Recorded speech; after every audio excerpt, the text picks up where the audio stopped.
Tales from the Jails with John G. Sutton. Do please like and subscribe. It's down there, folks.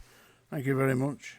Just like it, it helps a bit, Anyway, today I'm going to talk about the infamous tough guy who spent half his life in prison, Paul Sykes, who I met on a number of occasions while he was locked up in Strangeways Prison. Now, Paul Sykes, he died at the age of 60, by the way. He was born in 1946 and he died in 2007. He was infamous in the prisons and in society, but he wasn't exactly what we would call a serious gangster in any way, shape or form. His criminal record extended to little more than petty crime and violence. We're talking about theft, breaking in and entry, that kind of nonsense. He was a notorious thug who would delight in trying to attack prison staff.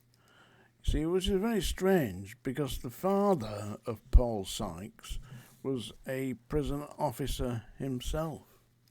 And indeed, he was responsible for introducing Paul, as a young boy to boxing. And whilst he didn't shine as an amateur, he was taught how to box by his father.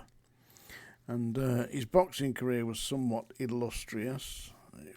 It wasn't a particularly brilliant career. He won his first fight, I believe that was in February 1978. He'd previously applied for a boxing license and was denied it on numerous occasions because of his criminal record. But there were certain people who were helping him and believed he had great potential as a boxer. So they did eventually get a license, and he won his first fight against somebody called Keith Johnson. And his second fight against Neil Malpass. Now, Neil Malpass was a really competent, not brilliant, but a competent heavyweight. And he lost to Neil Malpass on disqualification because, according to the referee, he head-butted Neil Malpass in the 6th round. Following that, he had a number of wins and fought Neil Malpass again, but he didn't win that. It was a draw. And then he subsequently went on to challenge John L. Gardner for the heavyweight championship of Great Britain. And Gardner gave him a boxing lesson. You can see that fight on YouTube. Have a look at Paul Sykes versus Gardner on YouTube. You see, and then again in the 6th round, Sykes turns his back and walks away, and that stopped the fight because you turn your back and walk away, you've quit. So John L. Gardner boxed his ears off, and he was just too fit. And at the end of the fight, John L. Gardner referred to Paul Sykes as an old man. Didn't have any stamina. He had a punch. He knocked out. His record wasn't particularly distinguished. He won 6 of his 10 competitions. And his final fight was in 1980, 29th of March 1980. And he lost to Nagozia Ekazime, whatever his name was. But he lost that, and then he quit boxing. He went back to doing what he did best, or worst, being a criminal. He all his life, Paul Sykes suffered from a terrible addiction to alcohol, and he just couldn't stop himself from being a bully, because that's what he was. he talked about swimming the lakes, the Straits of Johor, and punching a shark. Right. Well, why not? I mean, if you're gonna be proud of your prison record, and one of his problems was in prison, at Strange Ways anyway, that he was pretty notorious for indulging his bisexuality by buggering younger inmates, always small. I mean, he was 6'3", so he was quite a big lad. He was a bit of a character, yeah. He was supposed to fight at one time. He was going to fight Lenny McLean, but that didn't happen. It just never materialised. He said a week before the fight, Sykes got himself drunk and had a fight with Dorman, and he couldn't fight after that because he got damaged and he had stitches in his head, and he was unfit to fight, so he never actually fought the governor, although he was listed to do that. I reckon Lenny McLean would have taken him out. But as I say, I met Paul Sykes at Strange Ways when he was kicking off against the staff, because he had this strange belief that he could actually tackle the staff and bully them. It may have worked some places, but I got a call. I was on duty one day. I got a call to go to the landings with a syringe full of Largactil and chlorpromazine, and they were holding Paul Sykes down, and I injected him with Largactil, and we put him into a cell where he stayed. He was never quite kicked up after that because he was on liquid Largactil from that point on. So Paul Sykes actually died on the 7th of March 2007 and at Pindersfield Hospital in Wakefield. His cause of death was pneumonia and cirrhosis of the liver, and his death certificate states his occupation as author.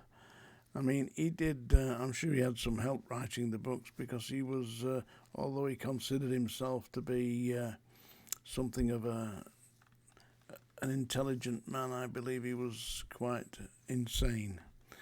There you are, that's my little rant about Paul Sykes. Yeah, so people who think he's a hero, yeah, I don't think he was much of a hero when I saw him. And he certainly was more of a bully. Now I'm going to play you usually I'll do this anyway. There we are, that's the song dinger, folks, yeah. What I'm going to do today is play you an extract from my first book, my Audible. This is on audio, and this is read by the actor Alan Turton, and this is from chapter 20, which tells the story of me going to Winchester Prison, taking inmates from Wormwood Scrubs, because it was full, to Winchester Prison with a number of other staff, one of whom was a rather strange character who was a regimental sergeant major in the junior army, you know, like cadets. Strange thing. Anyway, this is the story. I found it quite amusing. It amused me at the time. And this is an extract from my Audible book, HMP Manchester Prison Officer. I was so pleased to learn that my friend had done well. HMP Wormwood Scrubs was at full capacity, and a decision had been taken to transfer a number of Category B prisoners to HMP Winchester, some 70 miles away to the south. There were 4 inmates and 4 staff, along with a driver in a large dark blue HMP van. The inmates were handcuffed together in pairs, and it seemed like a nice easy day's duty just riding along in the back. I knew the other officers, as we were all regular staff on C Wing. The man in charge of the escort party was a hulking great Scottish officer called Mr. McBee. There was something of the showman about McBee. He was a man who liked to hear his own voice, and he'd lost the volume control. When McBee shouted, the whole jail heard what he had to say. The journey to Winchester took us from 8 a.m. to almost noon, as the traffic was heavy. On arrival at the jail, we were advised that the transfer could not take place until 2 p.m, as the reception unit staff were not present. Our prisoners were located in a holding cell, and we were advised to take an extended lunch break, then report back at 2 p.m. We didn't need telling twice, and within 5 minutes all 4 of us were ordering food and drinks in the County Arms, a nearby public bar. We were happily enjoying our meat pies with a pint of best bitters, swapping sinister stories of dark exploits inside HMP prisons, when our Mr. McBee jumped to his feet, put his uniform hat on, adjusted his jacket, stamped to attention, and like a military guardsman, marched across the room. Standing at the bar was a respectable middle-aged gentleman, reasonably smartly dressed in a suit, looking quite relaxed, enjoying a glass of beer, while thumbing through a copy of The Racing Pink. Up to him strode all 6 foot 4 inches of the mighty McBee, who smartly halted, snapped his heels together, threw up an elaborate salute, and boomed out for all the bar to hear, "Regimental Sergeant Major McBee at your service. Sir, I recognise that tie." There followed a short, rather uncomfortable silence as the obviously startled gentleman tried to take in what this uniformed giant, standing stiffly to attention before him, had said. I could see the look of utter incredulity on his face as he stared McBee in the eyes and said, "Why don't you just fuck off?" It was hilarious. There was this 20-stone hulking great uniformed buffoon with a half-stoned, gormless look on his face, standing like an oversized toy soldier, having the piss ripped out of him by a little guy dressed like a bookmaker's clerk. We did laugh at that. McBee was, in fact, a member of the Junior Territorial Army for Children, and he held the honorary rank of Sergeant Major. All the way back to the jail we were shouting, "I recognise that tie," till I saw that Mr. McBee had reached boiling point. His head was steaming. It was indeed. And that is an extract from my book, audible book, HMP Manchester Prison Officer, which is available on Amazon. Thank you very much. It's Tales from the Jails. John G. Sutton. Do like and subscribe. Thank you very much, folks.